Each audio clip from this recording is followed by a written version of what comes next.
যে নামাজ ছেড়ে দিয়েছে সে ইসলাম থেকে বের হয়ে গেছে। আর যে নামাজ ছাড়েনি, শত অন্যায় অবিচার পাপ থাকবে, আল্লাহর সাথে তার সাথে ক্ষমা চাইবে, আল্লাহ মাফ করবে, আর করবে না প্রতিশ্রুতি দেবে, আবার মানুষ হিসেবে দুর্বল হয়ে যাবে, আবার আল্লাহর কাছে মাফ চাইবে, লজ্জা পাবে না, আল্লাহ আবার মাফ করবে। এরপর এক পর্যায়ে আল্লাহ ঘোষণা দিয়েছে ইল্লা মান তাব, অথবা যে ব্যক্তি তার সমস্ত গুনাহ থেকে ফিরে আসে, ওয়া আমানা, আল্লাহর প্রতি ঈমান আনে, ওয়া আমিলা আমালান সালিহা, তার গুনাহ যত কিছুই হোক সে যদি ফিরে আসে, ঈমান আনে, মাপ চায়, ভালো কাজ করে, ফাউলাইকা ইউবাদদিলুল্লাহ সাইয়্যাতিহিম হাসানাত। এই যে লোকটা বলল জেনা করবে না, আবার করছে, চেষ্টা করছে না করা হয়ে গেছে, নেশা করবে না আবার করছে, সর্বোচ্চ চেষ্টা করেছে না করার পথে হয়ে গেছে।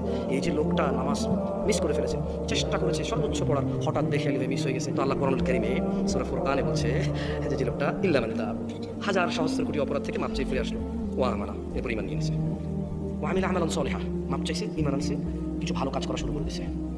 তাহলে বলছে ফাউলাইক, তার পিছনের যে হাজার লক্ষ কোটি সহস্র গুনাহ আছে, ইউবাদদিলুল্লাহ, আল্লাহ বদল করে দেবে গুনাহগুলোকে, শুধু মাপ না, এগুলোকে আল্লাহ বদলাই দেবে, এক্সচেঞ্জ করে দেবে, কিসে? সাইয়্যাতিহিম হাসানাত, নেকিতে পরিবর্তন।